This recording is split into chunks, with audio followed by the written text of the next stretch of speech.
Welcome to my channel. டேஸ்டியான வெண்டைக்காய் புளிக்குழம்பு எப்படி செய்யலாம் பார்க்கலாம் வாங்க. ஒரு பவுலில் சின்ன நெல்லிக்காய் சைஸ் புளியை ஊற வச்சுடுங்க. புளியில் கொட்டை இருக்கிறதுனால உங்களுக்கு அதிகமாக தெரியுது. கேஸ் அடுப்பில் ஒரு கடாய் வச்சு அடுப்பு பற்ற வச்சுக்கோங்க. கடாய் சூடானதுக்கப்புறமா 1.5 டேபிள் ஸ்பூன் ஆயில் இதில் விடுறேன். 250 கிராம் வெண்டைக்காவை நல்லா வாஷ் பண்ணிவிட்டு பீஸாக கட் பண்ணி வச்சுருக்கேன், அதை சேர்த்துடலாம். இது வேகிறதுக்காக 1/4 டேபிள் ஸ்பூன் உப்பு இதில் ஆட் பண்ணுறேன். போட்ட வெண்டைக்காய் ஆயிலே நல்லா குக் ஆகட்டும். அதில் இருக்கிற பிசுப்பு தன்மை எல்லாம் ஃபுல்லாக ட்ரை ஆகி 50% குக் ஆனதுக்கப்புறமா இதை ஒரு பவுலில் நம்ம எடுத்து வச்சிடலாம்.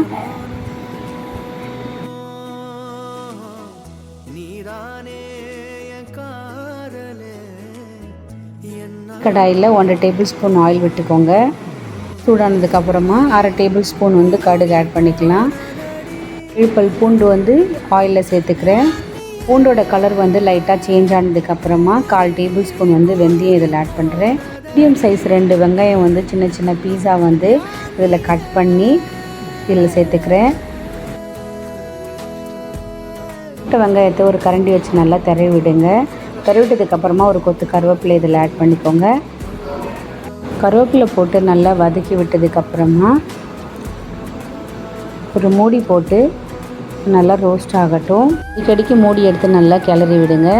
இந்த ஸ்டேஜ் வந்ததுக்கப்புறமா நான் பழுத்த 3 தக்காளி ரஃப்பாக கட் பண்ணி அரைச்சி இதில் சேர்த்துக்கிறேன். சேர்த்த தக்காளி வெங்காயத்தோடு நல்லா மிக்ஸ் ஆகிற அளவுக்கு நல்லா கிளறி விடுங்க. கிளறி விட்டதுக்கப்புறமா 1 டேபிள் ஸ்பூன் கல்லுப்பு இதில் நான் ஆட் பண்ணுறேன். தக்காளியில் இருக்கிற தண்ணி நல்லா வற்றி நல்லா சுண்டி வரணும். அது வரைக்கும் மூடி போட்டு நல்லா வேகட்டும். நல்லா தண்ணி சுண்டதுக்கப்புறமா இந்த ஸ்டேஜில் வீட்டு மிளகாய்த்தூள் 1.5 டேபிள் ஸ்பூன் இதில் நான் ஆட் பண்ணுறேன். காரத்துக்கு ஏற்ற மாதிரி நீங்கள் மிளகாய்த்தூள் அட்ஜஸ்ட் பண்ணிக்கோங்க. போட்ட மிளகாய்த்தூள் தக்காளி வெங்காயத்தோடு நல்லா மிக்ஸ் ஆகிட்டு ஒரு 1 மினிட் நல்லா குக் ஆகட்டும். தக்காளி அரைச்ச ஜாரில் தண்ணி விட்டு அதை அலசி இதில் சேர்த்துக்கிறேன். ஊற வச்ச புளி நல்லா கரைச்சி வடிகட்டி இதில் சேர்த்துக்கலாம்.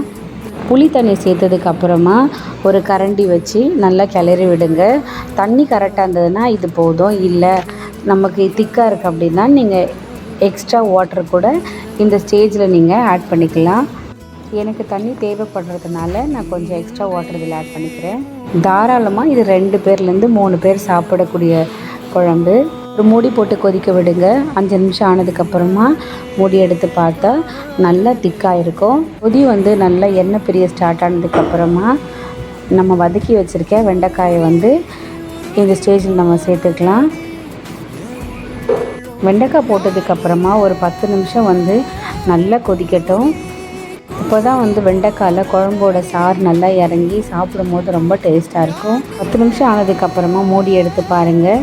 குழம்பு நல்லா சுண்டிருக்கு. இந்த ஸ்டேஜில் கொஞ்சம் போல் கொத்தமல்லி இதில் ஆட் பண்ணிக்கிறேன். கொத்தமல்லி சேர்த்துட்டு நல்லா கிளறி விட்டு நீங்கள் கேஸ் ஆஃப் பண்ணிக்கலாம். இந்த குழம்பு சுட சுட சாதத்தோட சப்பாத்தி, தோசை இது கூடலாம் வச்சு சாப்பிட்டா ரொம்ப நல்லாயிருக்கும். இந்த வீடியோ உங்களுக்கு பிடிச்சிருந்ததுன்னா லைக் பண்ணுங்கள், ஷேர் பண்ணுங்கள், சப்ஸ்கிரைப் பண்ணுங்கள். உங்கள் வீட்டில் இருக்கிற ஃபேமிலி மெம்பர்ஸ்க்கும் இந்த குழம்பு வச்சு சாப்பிட கொடுங்க.